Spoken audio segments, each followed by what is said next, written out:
Good morning, students.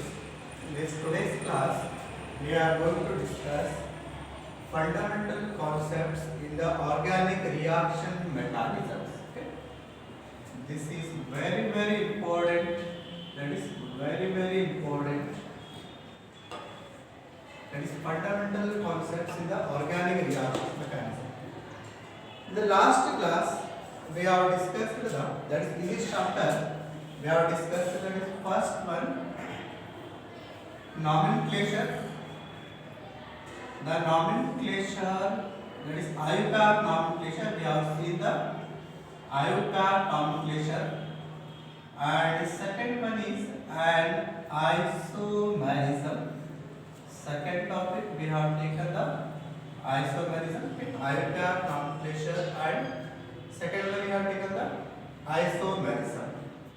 IUPAC nomenclature according to the IUPAC nomenclature. Then second topic is the isomerism. The third one is the fundamental concepts in the organic reactions mechanisms. In the isomerism, we have seen these are two types of isomerism. One is first one is the stereoisomerism, and the second one is the structural isomerism. The stereoisomerisms are further divided into two types.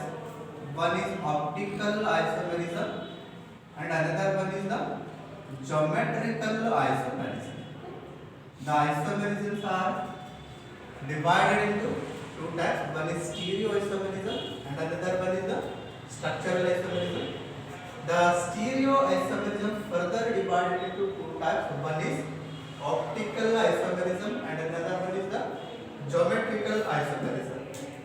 And the structural isomerism are further divided into five types.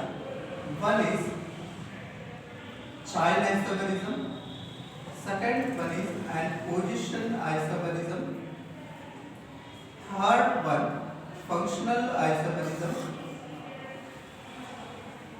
Fourth one, metamerism. The last one is tatamerism. Last one is the tatamerism. Let us see overview for this topics. And isomerism, the compounds having the same molecular formula but differ in the physical and chemical properties are known as isomers, and that process is known as isomerism. These are divided into two types. One is structural and another one is the stereoisomerism. Stereo means the compounds having the same molecular formula but differ in the arrangement of atoms in the space. That is, these are the spatial arrangement. That is, these are the spatial arrangement, differ in the spatial arrangement. Then these are further divided into two types. One is optical and another one is the geometrical isomerism. Optical isomerism means the compounds having the same molecular formula but differ in the rotation of plane polarized light. Okay? These are the compounds. So there are some organic compounds which has capacity to rotate the plane polarized light either in the right direction or in the left direction. If it rotates the plane polarized light in the right direction, then those compounds are known as dextrorotatory. If the organic compound rotates the plane polarized light in the left direction or anti-clockwise direction, then those compounds are known as levorotatory compounds. Then here, the compounds having the same molecular formula but differ in the rotation of plane polarized light are known as optical isomers, and that process is known as optical isomerism. The second type is a geometrical isomerism. The compounds having the same molecular formula but differ in the number of atoms, will differ in the position of an atom or group of particles around the carbon-carbon double bond, and which is restricted to rotation around the carbon-carbon double bond. Then these are the two types. One is cis and another one is the trans. If the atoms present on atom or group of atoms present on the same side, then it is known as an cis isomer. If the atoms are group of atoms present on the opposite side, then it is known as trans isomer, that is trans geometrical isomer. Then the structural isomers, structural isomers, then compounds having the same molecular formula but differ in the structure are known as unstructural isomer, and that process is known as structural isomer. Then these are divided into chain positions, functional, metamers and tautomers.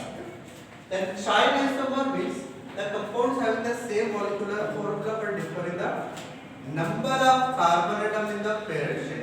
Differ in the number of carbon atoms. These are differ in the number of carbon atoms in parent chain are known as chain isomer, and that process is known as, that is, chain isomerism. Then the position isomer means differ in the position of, these differ in the position of, it may be the substrate group or it may be the functional group. Okay? The compounds having the same molecular formula but differ in the position of and substrate group or functional group are known as and position isomers, and that process is known as position isomerism. Then the third one is functional isomer. These are differ in the functional group. Okay? Compounds having the same molecular formula but differ in the functional group are known as functional isomers, and that process is known as functional isomerism. Then come to the metamerism. These are differ in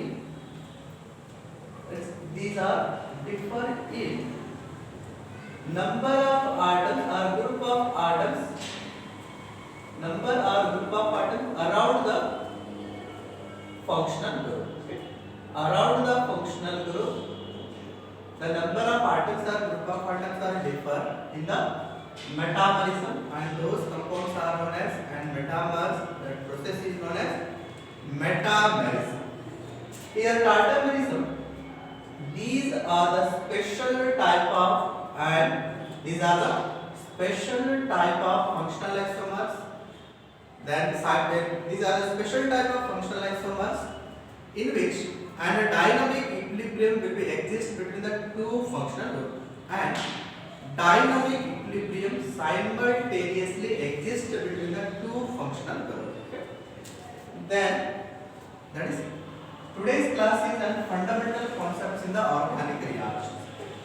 The fundamental concept, consider an compound A having a covalent bond between the B, the compound combined with the another compound, that is CD. These are known as substrate molecules. These are known as the substrate molecules. When the substrate molecules combine together in the presence of an attacking reagent,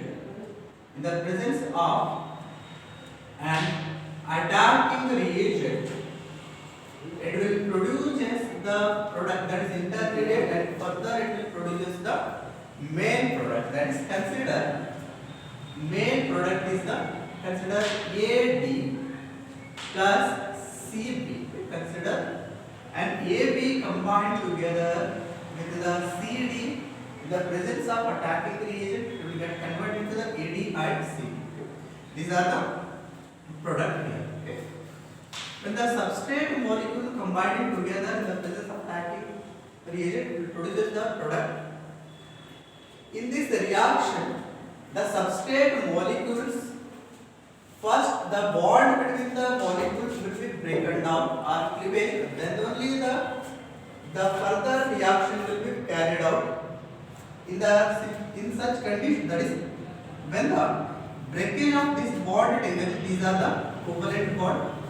Here consider these are the covalent bond. The breakage of this covalent bond will take place in the two ways. The product will be formed by the breaking of or cleavage of an covalent bond. This cleavage or breaking of covalent bond will take place in the two ways. One is homolytic cleavage. One is the homolytic cleavage, and the second one is heterolytic cleavage. Second one is the heterolytic cleavage. Okay. The cleavage or breakdown of covalent bond will take place in two ways. Then first one is the homolytic cleavage and second one is the heterolytic cleavage. This homolytic cleavage is also known as, that is, homolysis. Simply we call it as homolysis, or we can call it as, that is, homolytic fission. That is permanent. Homolytic fission. This heterolytic cleavage is also known as simply, that is, heterolysis, or heterolysis we can call it as, and that is heterolytic fission. Heterolytic fission. Okay. Then let us see the overview for this homolytic and heterolytic cleavage. Consider an molecule AB. In between the A and B, the covalent bond is present. The covalent bond is, there are two possibilities. One is all the electrons will be shared or transferred to one species, and another way is the equal distribution of electron will take place. Then in the homolytic cleavage, the equal distribution of an electron to the each species will take place. The equal distribution of an electron to the each species takes place, then it is known as an homolytic cleavage. Then it is known as homolytic cleavage. Consider another example here. A and B. When we compare the A and B, B has considered B is the more electronegative. Consider B is the more electronegative in nature. Then another possibility is the transfer of electron towards the one species. The complete transfer of electron takes place towards the more electronegative species. Here the B is the more electronegative, therefore complete transfer of electron will take place. Then it is known as heterolytic cleavage. That is equal distribution, then it is known as equal distribution of electron, then it is known as homolytic cleavage. Unequal distribution of electron, then it is known as an heterolytic cleavage. Whenever an homolytic cleavage takes place, then consider that homolytic cleavage is, this process is an homolysis. Then if we carry the homolysis to this molecule, then A will get one electron and B will get another electron. Then these two species are known as free radicals. These two species are known as free radicals. When the heterolysis is carried out, consider this is a process, that is heterolysis. In the heterolysis, the complete transfer of electron from one species to the another species which has more electronegative compared to the another species. Then consider the transfer of electron takes place towards the B, because the B is the more electronegative. Then A will loses the electron and it gets the positive charge. B will gain the electron and it will get the negative charge. Then it will produce the charged particles. It will produce the charged particles. By the help of homolysis, it will use the free radicals, and by the help of an heterolysis, that is by the homolysis, it will use the free radicals, and by the help of heterolysis, it will produce the charged particles. The charged particles are maybe nucleophiles. The charged particles are maybe the nucleophiles, electrophiles. That is, second one is it may be the electrophiles, it may be the carbocation, or it may be the carb anion. Okay. This is about the today's class. In the next class, we will discuss in detail, that is homolysis, heterolysis, and nucleophile, electrophile